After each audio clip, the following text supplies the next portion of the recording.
So the CEPR, Center for Economic and Policy Research.net. So one of the headlines, I believe it was the Washington Post I saw this morning, was Obama pivots from stimulus to budget cutting. Is that what's going on here? Well, yeah, definitely. There's, he's talking about cutting. It's not very much really in terms of its impact on the economy. Trillion sounds like a lot, but over 10 years, that's probably about 0.5% of our national income.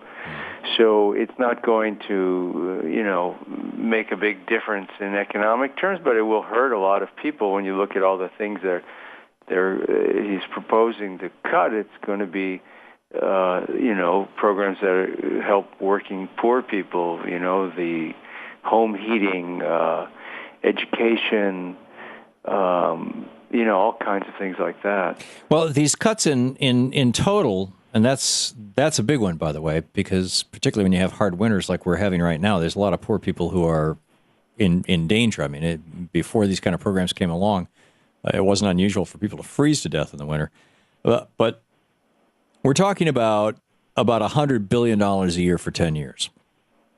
Right. That he's talking about striking out of these budgets, mostly in these kinds of social programs. He just gave the trillionaires and the billionaires and the multimillionaires of the United States, in a 2-year period, by extending the Bush tax cuts, $858 billion.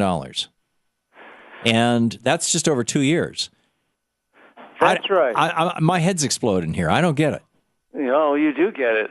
That's why your head's exploding. It really doesn't make any sense from the point of view of the people who voted for him.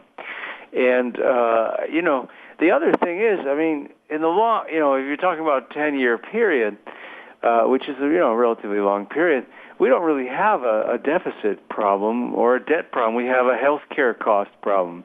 If you just, and I'm not talking about anything miraculous, but if you just, if we were able to just have the health care costs that the other rich countries have, like Canada, Germany, you name it.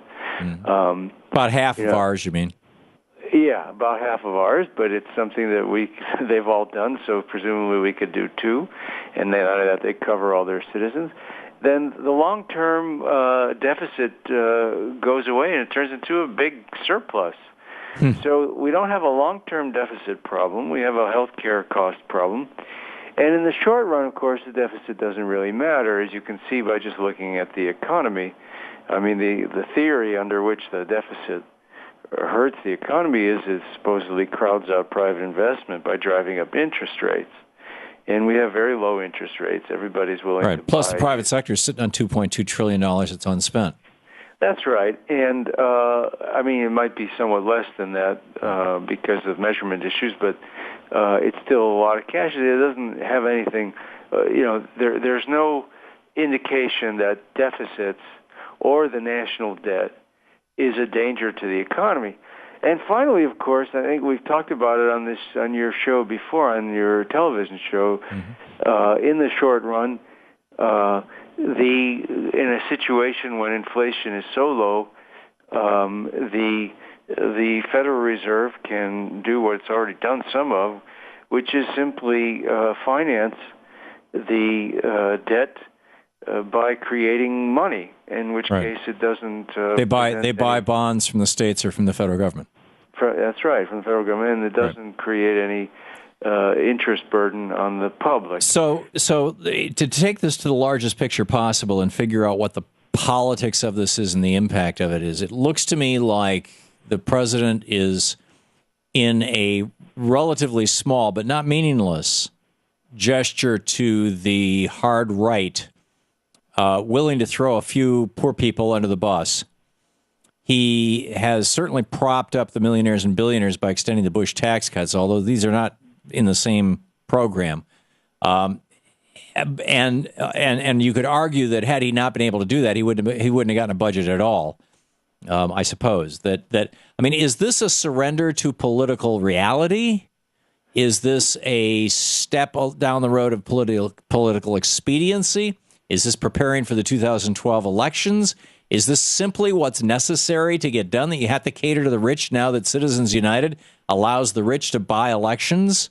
What's the biggest picture possible here?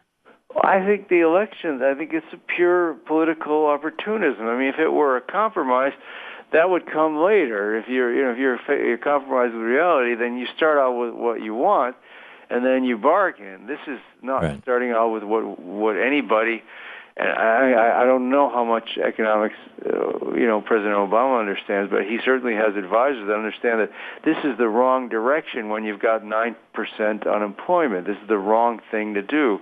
When states, like you mentioned already today, were cutting back and Wisconsin's war on labor.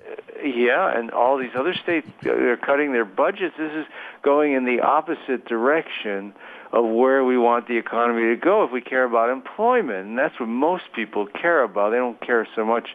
They don't have that much in the stock market. Most people don't have anything significant in the stock market in this country, even in their retirement accounts. So, does this mean that we can plan on a double-dip recession, and the second dip might be the now we're in a depression dip? No, I don't think we'll necessarily get that at all. I mean, the economy can grow at a slow pace, or even higher than trend, as it's, possibly growing now without making a dent in unemployment. So, but they've down-calibrated their projections from 3.2 to 2.7, I think, or 2.8% annual growth. Yeah, and that's okay. It's about trend. It's a little higher than trend, but the point is, it's not nearly enough to create employment. Mm-hmm. And so that is the fundamental problem. We don't have enough private demand in this economy to create employment. When you had rebounds from the 1980 to 82 recession, you had really rapid growth, and you really created jobs. That's how Ronald Reagan got reelected. But Reagan did that by borrowing $3 trillion and spending it into the economy. Well, that was part of it, but that's actually the problem with that is he spent it on the wrong things in the military. Sure, but they were military jobs, many in the United States, at least. It created some demand. But the point is, you do need the government to replace private demand.